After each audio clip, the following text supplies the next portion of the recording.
अस्सलाम वालेकुम नाजरीन। नजम सेठी साहब ने इमरान खान साहब को कन्विंस करने के लिए इमरान खान साहब के सामने सियासी तारीख पेश की। नजम सेठी साहब ने कहा कि इमरान खान साहब आज तक जो भी सियासी रहनुमा पाकिस्तान का सियासी रहनुमा जिला वतन हुआ है तो तारीख़ पाकिस्तान की ये बताती है कि वापस आकर उनको इक़्तिदार मिला है और बड़े तमतराक और शान और शौकत के साथ वो वापस आया है। और नजम सेठी साहब ने मिसाल क्या दी बेनज़ीर भुट्टो की, शहबाज शरीफ की, नवाज शरीफ की, कि ये सब अवाम में मकबूल लीडर थे, बाहर गए, जिला वतन हुए और वापस आकर दोबारा इक़्तिदार में आ गए।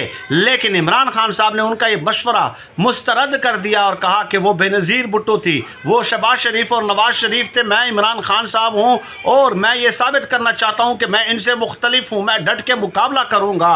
नजम सेठी ने भी इस बात पे इमरान खान साहब की तारीफ़ की है। याद रहे कि बराह रास्त ये मशवरा नहीं दिया बल्कि टीवी प्रोग्राम के ज़रिए नजम सेठी साहब ने